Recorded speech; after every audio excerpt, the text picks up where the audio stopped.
La cultura cañari se encuentra asentada en la Sierra Sur, en las provincias de Azuay y Cañar. En la provincia de Azuay, en los cantones Cuenca, Gualaceo, Nabón, Santa Isabel, Sixic y On.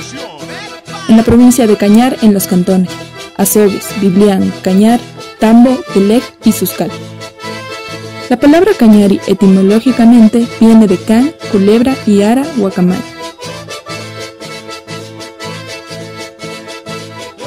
Esta se originó de la unión de dos hermanos con dos guacamayas, que una serpiente hechizó a una mujer y con ella creó a este pueblo. Son dos de los mitos más conocidos sobre el origen de este pueblo ancestral, ya que se asentó a lo largo y ancho de la provincia de Cañar de Azuay.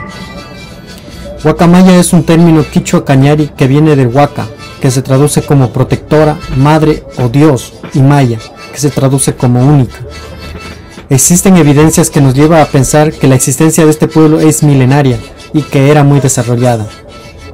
Existen varios mitos que hablan del origen de este pueblo milenario. Entre los más populares está el de los dos hermanos que sobrevivieron a un gran diluvio gracias a la ayuda de dos guacamayas que se dotaban de alimentos. Se cuenta que durante el gran diluvio únicamente dos hermanos lograron sobrevivir, refugiándose en la cima del cerro Huacaiñán o Camino del Llanto. Finalizando el diluvio, estos salían diariamente a buscar alimentos sin ningún éxito, y que al regresar a su cueva siempre encontraban comida lista para servirse. Intrigados, decidieron esperar escondidos y descubrir quiénes les prevenía los alimentos. Así descubrieron que eran los dos guacamayas, con rostros de mujer, las que llevaban cada tarde. Uno de los dos hermanos atrapó a una de ellas y se casó, y tuvieron 6 hijos. Luego el otro hermano se casó con la otra guacamaya y tuvieron 10 hijos. Existe otro mito, el de la culebra, que apunta que el origen del pueblo cañari fue cuando una serpiente gigante se sumergió en la laguna Culebrilla y que encantó a una mujer y engendró en ellas los primeros cañaris, quienes empezaron a poblar la región.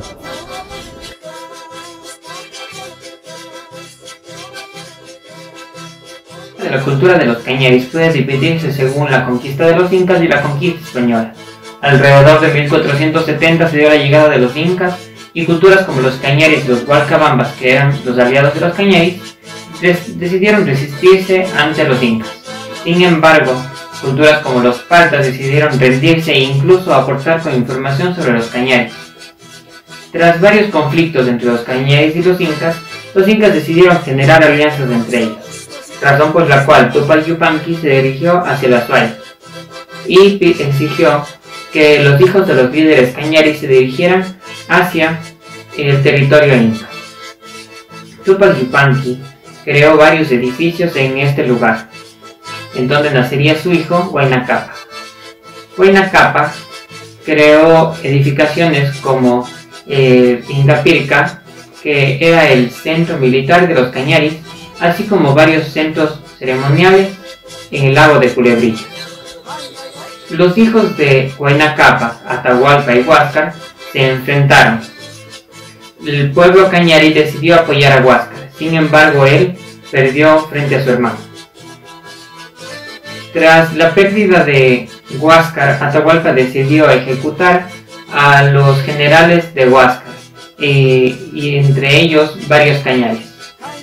Después de la llegada de los españoles, Francisco Pizarro se enteró del descontento existente entre los cañaris por el gobierno de Atahualpa, razón por la cual decidieron aliarse. Sin embargo, esta alianza generó que se diera la pérdida de la lengua cañari, ya que fueron obligados a aprender quichua.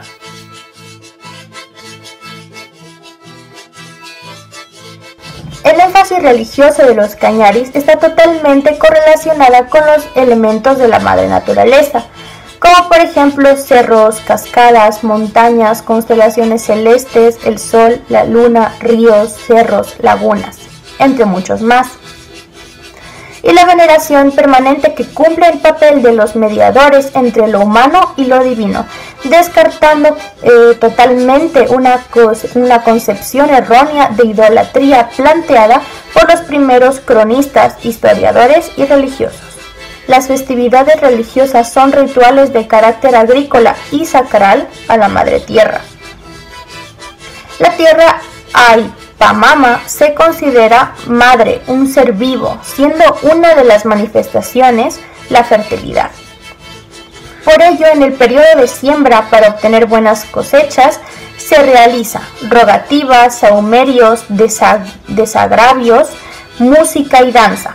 Se entierra una olla con semillas en el terreno, se sacrifica cuy y otros animales y luego se esparce su sangre sobre semillas y en 4 esquinas de la chacra. Se derrama la chicha sobre la tierra y se simboliza el pago a la tierra, en agradecimiento por su fertilidad. En la cosecha se canta el quichua, canciones e himnos que se denominan aiki.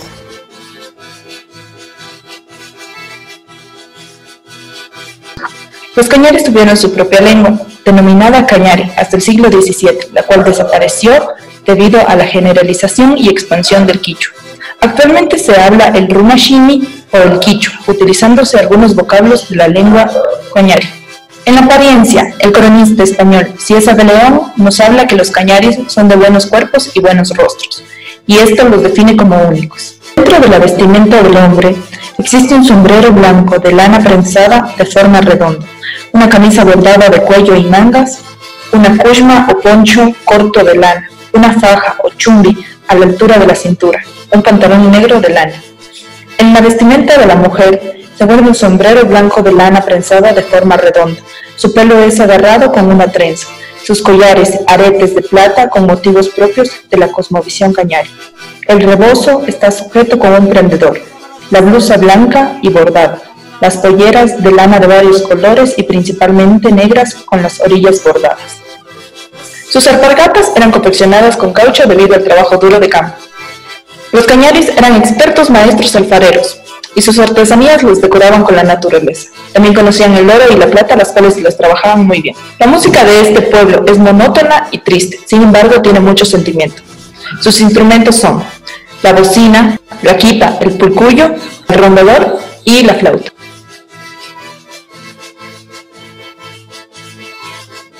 La vivienda, la economía y lo que es el gobierno de los cañaris. La vivienda de los cañaris se ubicaban en las cimas, junto a los arroyos, buscaban tierras fértiles para sus cultivos. Sus casas eran rústicas, rectangulares y estaban hechas de piedra o adobe. Sus techos eran de paja y siempre iban a estar divididas en 2 partes, un dormitorio y una cocina. Su cocina iba a tener siempre lo que es el fogón o tulpa, que les servía para cocinar sus alimentos o para brindarles calor en los días fríos. Dentro de su economía, esta se basaba en la agricultura y la ganadería. En la agricultura cultivaban mucho lo que eran los cereales, el trigo y la cebada. También su economía se basaba en lo que eran las artesanías, en la paja toquilla, en los textiles, en las cerámicas. Dentro de su gobierno mandaban los curacas en cada comunidad. Pero cuando existía un problema grande, se reunían todos estos para deliberar. En cuanto a su sucesión, se basaba en que el hijo varón de la mujer principal iba a tomar el mando.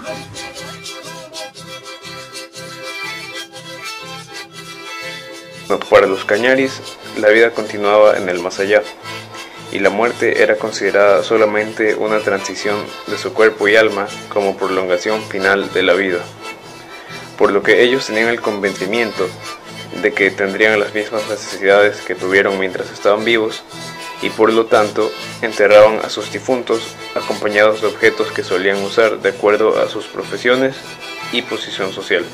Cuando se trataba de élites políticas, sacrificaban a sus esposas preferidas y a sus sirvientes, así los enterraban con ellos. Solían enterrarlos en posición fetal o acostados de espaldas, y en un nicho adjuntado colocaban el ajuar funerario. Mario Garzón refiere que hallazgos arqueológicos en varios sitios permiten sostener que los cañaris practicaban enterramientos primarios y secundarios, mediante complejos sistemas de cremación y descarnación de los cadáveres para luego ser enterrados en lugares especiales. Los cementerios cañaris más importantes se han encontrado en las partes más altas de las colinas, donde también se empleaban los centros poblados agrícolas como Pinchul en el Tambo, Cachaloma, Narrío y Xixo.